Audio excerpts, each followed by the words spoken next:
Voalaza ao anatin'ny paikadam-pirenenan'ny BGRC momba ny fitantanana ny loza sy ny tadidin-doza fa ilaina ny fanatsarana ny fanamavana ny fiatraikany loza amin'ny mpiarabelona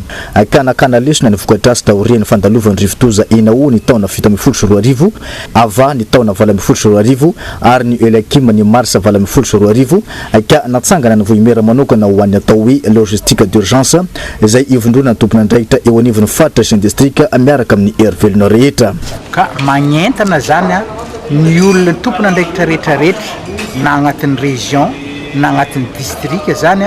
ary indrindrandrindra ny secteur privé sy ny volontariat hiaraka ifanometagna miaraka aminjareo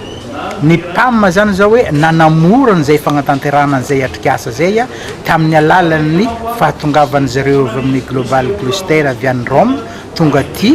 andeha anampy ifanometanany amin'izay zavatra zay ary nanohana arabola mba ho tanterahany ty zavatra ty nampitombona araka zany takefa ny Europakambana ao amin'ivon'ny fitantanana ny loza ato amin'ny faritra Vatovato Finany izay handray an-tanany ireo ny aramboina raha vao misy ny loza ataosika hoe mitranga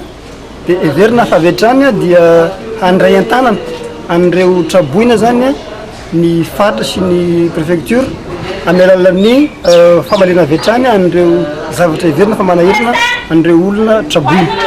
faritra dimy dia ny faritra Boeny analanjorofo Asimandrefana Androy ary ny faritra Vatovato Finany no hanaovana an'izao atrikasa ho fanatsarana ny fanamavana ny fiatraikan'ny loza izao ka ny teto manakara faritra Vatovato Finany no nanomboana azy